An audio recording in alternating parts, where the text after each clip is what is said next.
Bismillahirrahmanirrahim. Elhamdülillah ve salatu ve selamu ala Resulillah amma ba'd.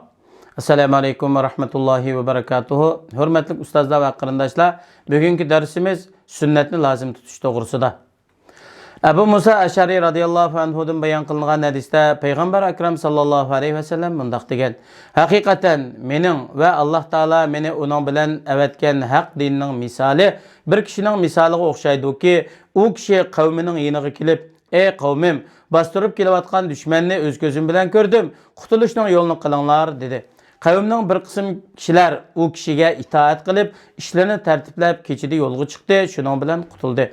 Qavmidan yana bir qism kishilar u kishining so'ziga ishonmay, o'z joyida qoldi. Atdiganda dushman qo'shini bastırıp kelib, ularning birini qo'ymay, hammasini halok qildi. Düşmandan qutulib qolganlarning misoli menga itoat qilib, men da'vat qilgan dinga agashganlarga o'xshaydi. Halak bo'lganlarning misoli bo'lsa, menga itoat qilmay, osiylik qilib, men da'vat qilgan dinni inkor qilgan va yolg'onga chiqarganlarga o'xshaydi. Bu hadisni Imom Buxoriy va Muslim rivoyat qilgan. Bu hadisdan bo'lgan maqsad har bir musulmon Allohga ishonadi ekan, Muhammad alayhisalomni o'zining payg'ambari deb iymon etadi ekan, cho'qim o'zining hayotini Allohning kitobi va payg'ambar alayhisalomning ko'rsatmasiga uyg'un holatda ilib berishi zarur bo'ladi. Har qanday vaqtda o'zining barliq ishlarini payg'ambar alayhisalomning sunnatlariga muvofiqlashtirishi, qilgan amallarini sunnatga muvofiq holatda ilib berish kerak.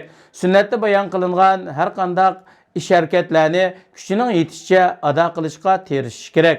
Hargizmi bu bir oddiy ishkango, bu payg'ambar alayhisalom degan bilan hozirgi taraqqiy qilgan davrlarga 21-asrga to'g'ri kelmaydi yoki bizning hozirgi internet davrimizdagi aqlimizga to'g'ri kelmaydi deb payg'ambar alayhisalomning sunnatlarini inkor qilmasligi, o'ch ko'rmasligi, to'van ko'rmasligi va itibarga almaydigan bundaq gadankeşliklerden saqlanishi intayin zarur. Çünkü biz her qachon Qur'on sunnat boyunca yol tutup şu boyunca hayatımızın davamlaştırdıkemiz, çokum dünya ahirette utuq qazanimiz, Allah'ın rahmetiga, Peygamber aleyhisselamның şefaatiga nail bo'lamiz. Allah subhanahu ve taala hammanglarni sunnatga amal qilib, hayotimizni to'g'ri yo'lda o'tkazishga muyassar qilsin. Vassalamu alaykum va rahmatullohi va barakatuhu.